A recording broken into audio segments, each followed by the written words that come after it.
Non, mais sur les banquiers du monde, on les aime. Merci beaucoup. Je suis très honoré d'être ici, d'être parmi des gens formidables, surtout des grands critiques, M. Benavici, M. Pétain, nos amis de presse sur le vin. Et pour être très honnête, je suis un peu de la trouille de parler quelque chose sur... Fais-le en chinois, on comprendra pas. En plus, parce que c'est le 5e jour, on est à Bordeaux, après presque 400 vins on a dégusté 400 vins, et en plus, je ne suis pas très résistant à l'alcool. Mais je crache bien, parce que Bernard dit il faut cracher 2 fois. Alors l'évolution, on parle de la critique, son influence, le vin en Chine, comment tu vois les choses? Le passé et le futur, on en parlera tout à l'heure. Je prétends pas dire, voilà, je connais le marché chinois, j'essaie de découvrir en fait ces 2 pays, la Chine, la France, c'est surtout en France. J'estime, je comprends mieux la Chine.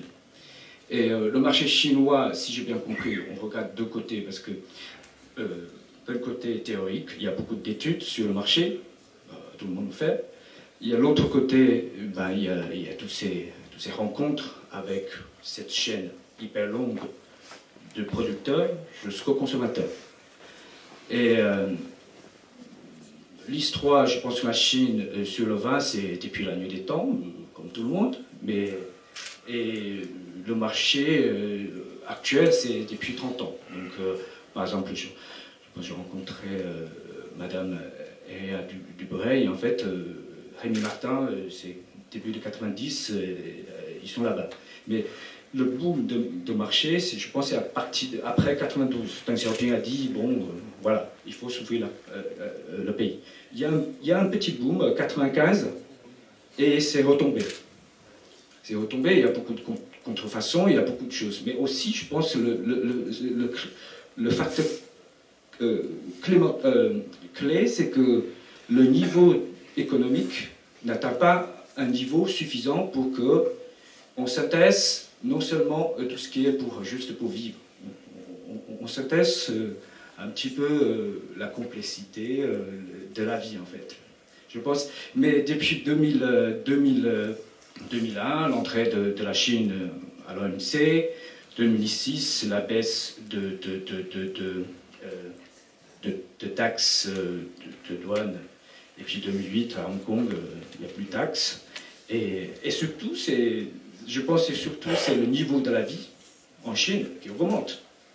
Et aussi la réveil, je pense, très importante des Chinois,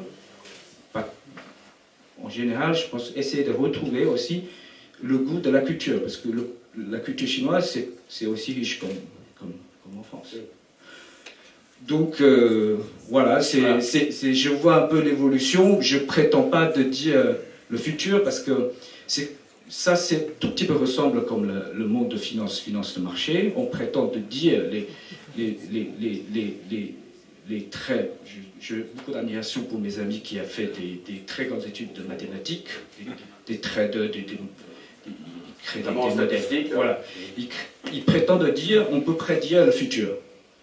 Non, parce que c'est vraiment dépassé, c'est multifacteur, c'est plus je pense, le monde humain qui peut tout imaginer. C'est comme le monde politique, il y a le facteur pour c'est ce que je pense. Donc, mais ça va dans le bon direction.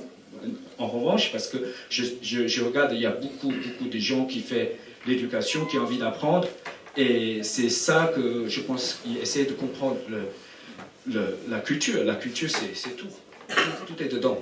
Et il y a des gens qui disent, oui, il y a des assumptions, hypothèses dans la tête, on peut prédire quelque chose, mais il y a aussi des choses qui sont hasard. On ne comprend pas. C'est ce que je pense. Merci, Diane. Michel.